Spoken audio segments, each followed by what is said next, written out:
Hello everyone, and welcome back to BSG Annual 2021. Momentarily, we are going to get started with our next run. We will have the Snow Brothers Sombrero present by GhostSenpai. So, GhostSenpai, take it away. I'm gonna assume that the incentive was met, right? Yes, the incentive did get met. Okay, let's prepare the sombrero, and for this I need to tie my hair first. So, while I do this, hello everybody. Good morning, good evening, good afternoon, where you are. As I was introduced, I'm GhostSenpai, and no, this is not the game that we're gonna be playing. I'm gonna be switching it right now a bit. So we're gonna be playing Snow Brothers with a little add-on that, first of all, thanks to everybody who has donated for it, because we're gonna be using a sombrero with this. Not so many people know the reason behind this. Okay, I'm gonna need to fix this. No, not so many people know the reason behind that, but I'm really bad at this game. I really suck at this, so the only way that I'm able to run it properly is while I use the sombrero. So first of all, thanks to everybody. Well, thanks again for your donations. Thanks everybody for all the people who has been donating through the event, and also to the people who has donated for this incentive. So now it's time to use the sombrero. Now I'm gonna be having special power-ups, and this is a very special sombrero because I'm the only one who can use it. The speedrunning power-up just affect me if I use it. If somebody else uses it, it's gonna have no effect. So let's start with the run. I'm gonna make the countdown from 3, so I'm gonna reset this really quick, and let's start with the countdown. 3, 2, 1, go. Alright, so the first thing I'm gonna be doing is something I like to call position manipulation. This is gonna be what I'm gonna be doing during all the run, because in most video games we're used that RNG or cycles are where the enemies are based for their movement, but in this game this is not the case, because depending on where do you move on the stage, the enemies are gonna move to specific spots. So I'm gonna be trying to use that on my side, mostly here, with the second on the second stage in order to get the red potion. I'm gonna be resetting this, but the timer needs to keep going. I'm gonna be finishing under the estimate, because unfortunately I haven't got the red potion, so probably I'm gonna be doing like 3 or 4 resets max, because sometimes I cannot get the red potion. It's really rare that you don't get it, but I try to follow the correct path. Sorry again, and her reset. Oh my god, this is really bad. I started a bit late with my movement on the first stage, but basically what I need to do is just that. I have all of this counted on my estimate, so it's fine. And again, I'm failing this. Okay, I'm gonna do this like with low. I hope that this doesn't affect the cycles on the next stage, because also, depending on how you complete the previous stage, something can change on the next stage. That's something really weird to happen, so I really hope that this doesn't affect this, because I have started really bad. Okay, we got the red potion, we're fine. And the red potion is the most important one, because as you have seen, my speed get increased. The red potion makes it that your speed get increased, making that you can move a little faster, you can jump faster also. And now I'm gonna try to manipulate the game in order to get the blue potion. If I don't get it, it's gonna be fine, because I don't need to reset the game. Unfortunately, I wasn't able to get it. There are later stages when I can get it. If I don't get it, it's gonna be fine. I can manage to complete this without problems. Well, without bigger issues. Obviously it's gonna be bad if I don't get it, but we understand the point of running a game on a marathon. So I have all of these on my estimate, so well, maybe I have lied and I'm gonna need to add another minute to my estimate, but it's gonna be fine. I'm gonna do this. I'm gonna try to do this really quick, so maybe this can be at 22 or 23 due to the amount of reset that I think it took me like a minute. So again, here unfortunately I wasn't able to get again the blue or the yellow potion, which are the ones that I'm lacking of. The blue potion increases your shooting power, making that with just 2 hits you can freeze an enemy entirely, you can turn them into a snowball. But well, and the yellow potion helps you to increase your shooting range. Like in this case, I was able to get the blue potion. Sorry, the yellow potion. Unfortunately, I wasn't able to get the blue one. I was trying to go for the backup strat on previous stage, because that's the last stage on this first 10 stages where you can get that potion. And I don't know why I got yellow potion. It's not common to get potions here, but I got it for some reason.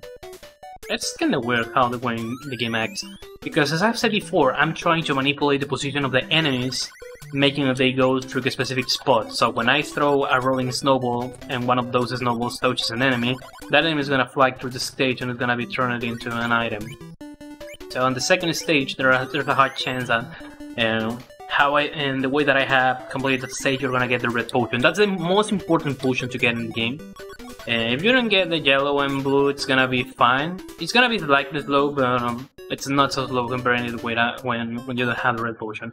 And when you complete 9 stages, you're gonna be moving to the next floor, next stage, or we're gonna be trying to get that a bit about how do we need to consider this. And we have this first boss that I don't know how this guy is called, but we just need to hit him 6 times in a row. Well, 6 times and we're gonna be done. And there we go. First boss defeated. And now after this, we're gonna be having something that was added to the NES version, because this is a game that was released on arcades in 1990. This was ported to the NES in 1991. And we have the gambling machine, where you can lose or save time. You can get any letter from the snow world, you can get a cross, or you can get an extra life. So in this case, I'm gonna try to get as much crosses as possible, because that doesn't add you points, and the letters gives you 10,000 points. And if you get snow world, if you complete the snow world, you can get an extra life. And if you get an extra life, obviously you get an extra life, but at the same time you get 50k points. So the most points you get, the most slower you're gonna be moving to the next stage. The real name of the category is all stages 1 player, which means that I need to beat all the 50 stages that this game has. But based on the estimate, you can notice pretty quick that this is a very short game. Casually talking, nowadays it can take you like 3 hours to complete this. Unfortunately, I wasn't able to freeze this blue enemy, which is the most annoying that we're gonna be having right now, which is a tornado guy that, as you have seen, after some seconds is gonna turn into a tornado. And when that enemy is on the tornado phase, you cannot freeze him. So that's really bad. And when I see these enemies, I'm gonna try to defeat them as fast as I can. Plus, I'm gonna try to see if I can get the correct manipulation in order to get a blue potion, or try to get a potion. In this case, I got again the red potion, which is gonna be useless because I don't really have the potion. I haven't died, because obviously when you die, you lose all your potions. Small chance to see the green potion. I'm really glad that we got this. This is a kind of a bonus potion that just turns your head into a balloon, and if you touch an enemy, the effect is gonna be the same like if the enemy was touched by a rolling snowball, and that's everything. Let's see. Okay, I wasn't able to get the blue potion. Maybe on next stages after the second boss we're gonna be having some luck trying to get the blue potion. But it's gonna be fine anyways with this. As you have seen, I haven't get so many big problems trying to complete this. And again, I'm getting the red potion. I mean, this should be good if I have died and I don't have that potion, but in this case fortunately I haven't died. And I'm trying to obviously don't die, because losing the red potion means that you're gonna be losing a good amount of time, which is really awful.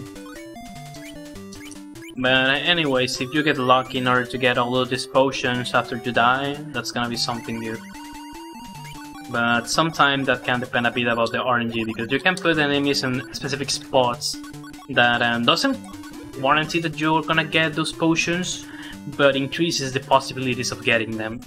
Now, second boss of the game, the frog, because it's a frog that throws some bombs. Unfortunately, I got the worst position for it. That is that it appeared. Oh, damn! I have died. This was bad. I got trolled by that enemy, because after a while, the enemies are gonna unfroze. So the worst position to have this frog is on the floor. That's the worst position you can have for it.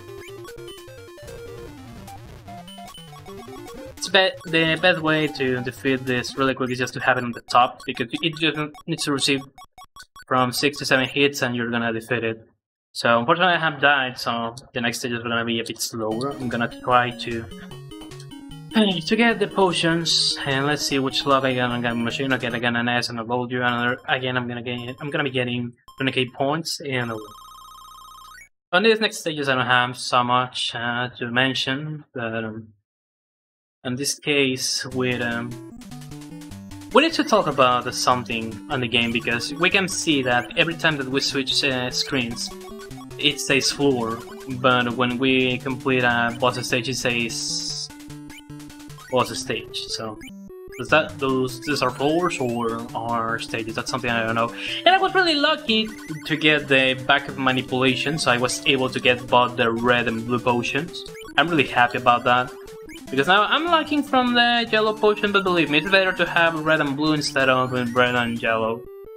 I mean, both are good, but it's insanely better to get the blue and red potions. Now, these green enemies throw some fire, but since this one has more lighter green, that means that they're gonna be throwing fire from the top to the bottom of the screen, so I need to be so careful with them. And we're gonna be having this sumo guy that the way that we need to do in order to reach them is just to freeze an enemy, jump into the snowball, and try to shoot the enemy is gonna throw some bills, but that's pointless because that just gives you points, so that's something not important. And well, I don't need to defeat the enemy in the middle, and let's keep going with the run. I'm not gonna have nothing interesting to mention for the next minutes. If the host has something to say, this is a really good opportunity while we reach the third boss of the game. Yeah, for sure. I just quickly wanted to mention we still have some prizes that we're going to be giving away throughout this event. Any donation up to, depending on the price, €5, €7.50 or €10 will make you eligible for one of the prizes. That could be the €25 gift cards, that's a €5 minimum. A €50 gift card, that is a €10 minimum. So basically you can get your input back 5 times over. Those will be gift cards for Steam, Nintendo, Xbox, or PlayStation. We're also going to be giving away a Majora's Mask displate. You may have already seen the picture of it in the intermission. That'll be at a €7.50 minimum donation. That will make you eligible to win that. And then, of course, we have our grand prize with a €15 minimum donation.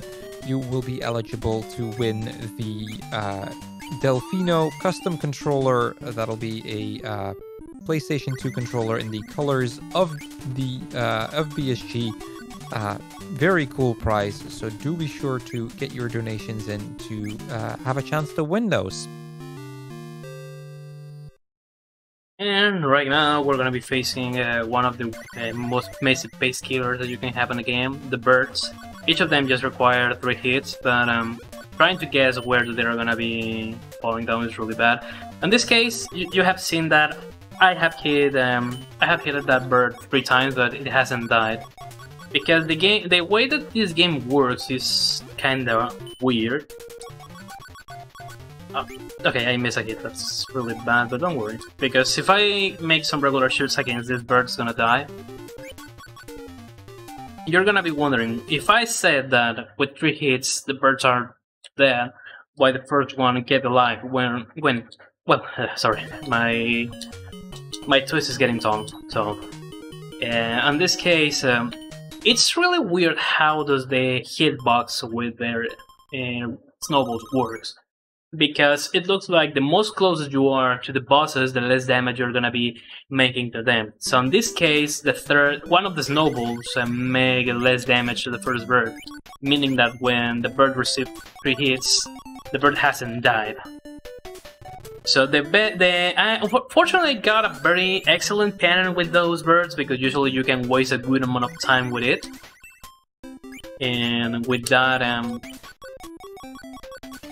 I got the best pattern that you can get with the first bird, because what you want to do is that you don't want to defeat the bird. You want to make 3 hits but keep the bird on blue color, which means that it has received 2 hits.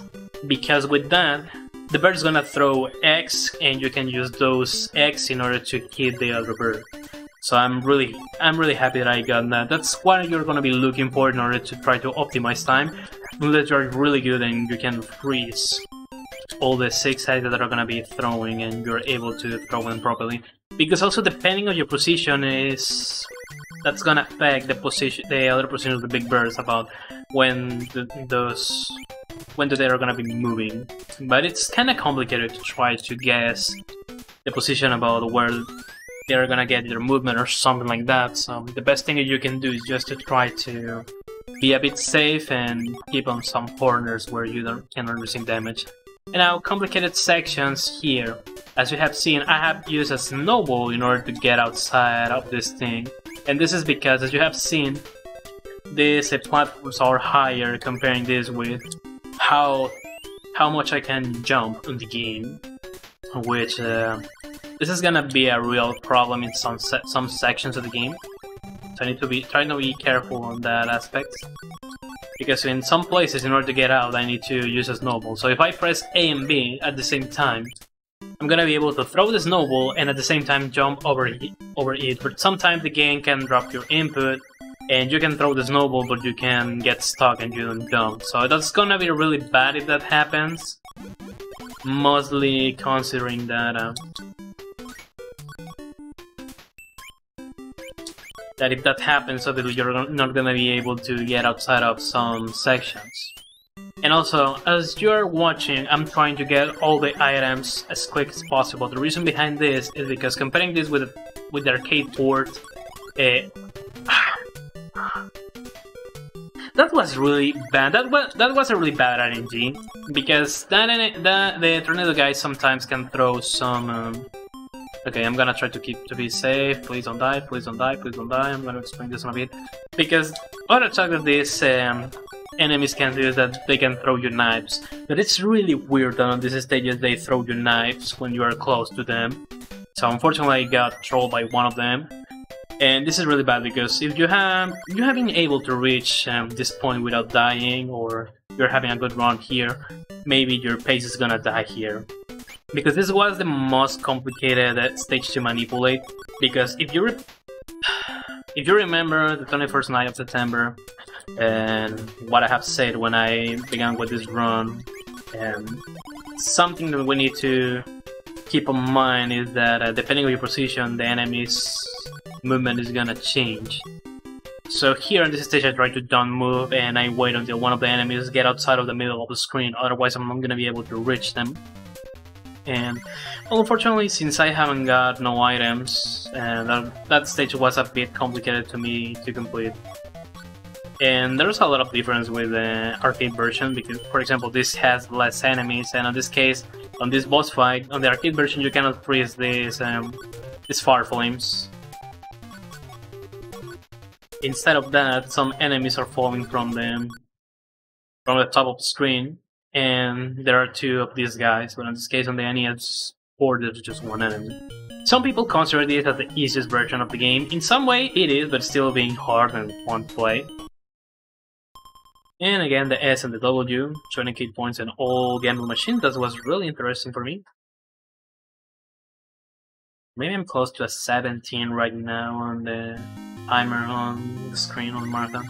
My PB with this game is 18 minutes and 23 seconds. I achieved this time on last year, when I was trying to derose this game in order to get to submit it to an ESA Marathon. Fortunately, I was able to run it on last year on an ESA Summer Online, and at the same time, that was the time where the Sombrero made its debut on the Marathon, and I noticed that, hey, that's gonna be a cool incentive. And again, I'm really happy every time that this gets accepted as an incentive, and I'm mostly happier when people donate for it, like on this case on the BSG Online, or shoutouts to the BSG staff for accepting the game, because usually this is this used to be one of my most rejected games in marathons, but fortunately on recent events it has been pretty well accepted. Plus I have been grinding this game for almost 4 years. Unfortunately I haven't been able to get a world record, because comparing my PB with the actual world record, I'm saving a good amount of time in a lot of stages, but I don't have a god RNG like the god record god on the last boss. We're gonna be watching that. I'm gonna explain that later. So on this stage is gonna look like first of all, if you fall in the holes, maybe you die. but that's not gonna happen. You're gonna be warping into the top of the screen, and maybe if you're putting attention to the webcam right now, you're gonna see that for some reason my headphones are not on my ears, so I'm not listening to anything about the game. So I'm gonna be trying to play right now, and since I cannot listen to nothing and I don't know what else to mention right now, I'm gonna let the host can make any announcement while we reach the last boss stage, which is gonna be floor 50. But I'm just gonna add that for some reason you can get a lot of blue potions on these stages. Now, time for the host to make any announcement related to the... Sure thing. I'd quickly like to mention the upcoming incentive. Code Vein will be coming up very soon, and there is still the character model choice incentive open for that. Currently in the lead is Rimuru with 93 euros, and then Junko with 25. There's also the category choice for One Step from Eden. Currently Pacifist is winning that. And we have the Pokemon Black names, neither of which has a name to it, and we are also only 11 euros away from 3, 4, 5, 6. So let's see if we can hit that before the end of this game.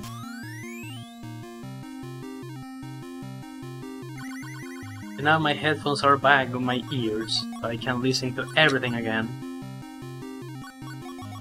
I hope that there was no negative comment about me. So I'm gonna assume that nothing bad happened. And ladies and gentlemen, the heavy pace killer moment of the run.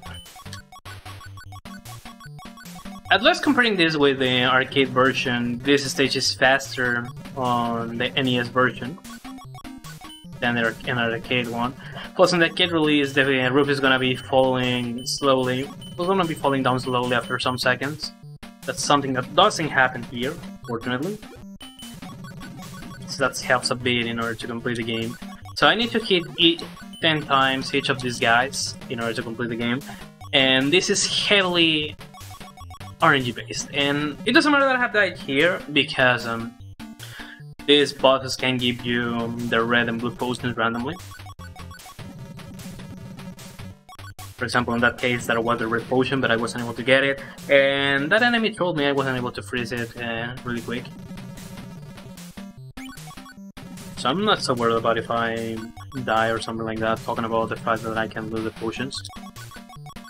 But since I have used a continue when I died on stage 39, we're not gonna be able to watch the real ending of the game, but I'm gonna be talking about it once I complete the run, so don't worry about it, because the game has two endings, and now I got distracted and I forgot how many times have I hit one. I have hit one of these each. Well, I have lost the amount of hits that I haven't made for one of each guy, so the time is gonna happen maybe at any time.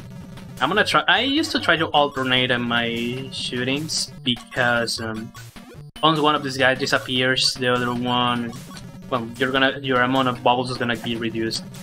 Because also I'm gonna try to catch all the power-ups that I can get on the bubbles, because the most element you have on the screen, the less bubbles you're gonna be having spawning, which is really bad considering the NES limitations. So in this case, since I have a potion on the top of the screen that I cannot reach, I'm just gonna have 3 bubbles, and the worst thing that I can get are the fireballs, because with that fireballs, that counts as another element on the screen, so it's gonna reduce my amount of bubbles. So when these guys are alive, that's gonna be the real problem. Okay. I think that I have hit... Okay. I have hit completely the guy on the left, so I'm just gonna have to bubble. The time is gonna finish once I defeat the guy on the right, so pay attention, because that can happen at any time. And also, if I get inside of a bubble, I need to mash all the buttons.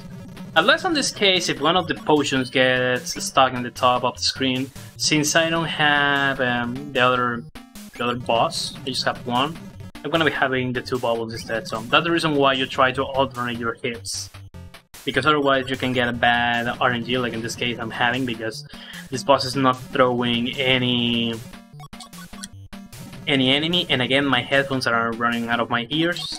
This time, it's time. And even with the resets, I was able to finish under estimate, which I'm really impressed. So quitting the resets, this was a 21:55, as I said before, my PB is 18:23. And well, comparing this with my previous PB, it was a long time since I was able to get a PB in this game again. It's really complicated to try to get it, mostly because on these last stages, well, when this last stage with the boss, the RNG, it's really tricky, as you have seen. Since this is a not so active game, and not so many people has been trying to push and look for some strats, and well, I can say that maybe I'm the only active runner of this game, but if you want to learn a short game, or maybe a retro game, or something that you can emulate without problems, and if you're interested in learning this game, I have made 2 guides, one in English and another one in Spanish, about covering all the kind of strats you can have for the game, advanced strats and regular strats, any kind of thing, and with a proper practice with the game and proper runs, you can finish this in less than 20 minutes. So basically, this was like the 100% category of the game, because on the 90% you get some lot of bags well, money bags that help you to skip stages, getting another gambling machine. But that category is pretty boring due to the fact that you just need to calculate in which moment you need to stop the gambling machines in order to skip most stages.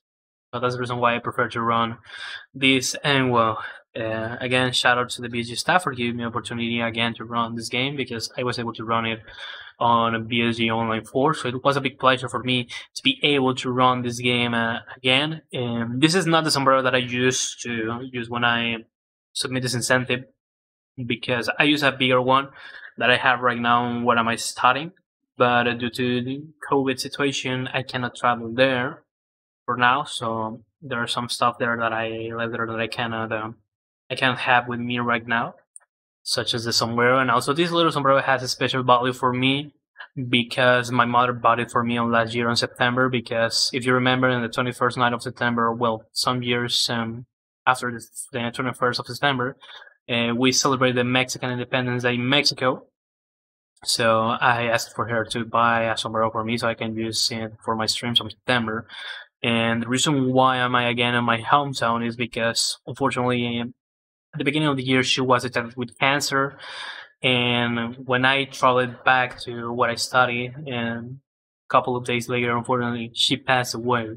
So right now, this sombrero has a special sentimental value for me. So again, I'm really happy that I was able to run the game with this sombrero, because I also talked with the BSG staff about the situation with the sombrero. They agreed to use this one, and I'm not gonna be extended. I'm not gonna extend this so much. I'm gonna be back later with the Ongoing Quackers, but we're still having a good amount of amazing runs in the marathon. So keep tuning in and just keep watching the marathon and keep donating for a good cause. So again, thanks everybody for watching the run, and see you later. Keep enjoying the show. Thank you, GhostSenpai, and thank you for sharing that story with us. In just a moment, we are going to get set up for Code Vein. When we come back after the break, we'll have Clover, I believe, running Code Vein, so do stick around for that. That'll also be it for me. Zelda Addicted will be taking over for me. So have a good one, everybody. Let's have some fun today, and let's raise a lot of money for a phenomenal cause. Do stay tuned, and we'll be right back with you guys.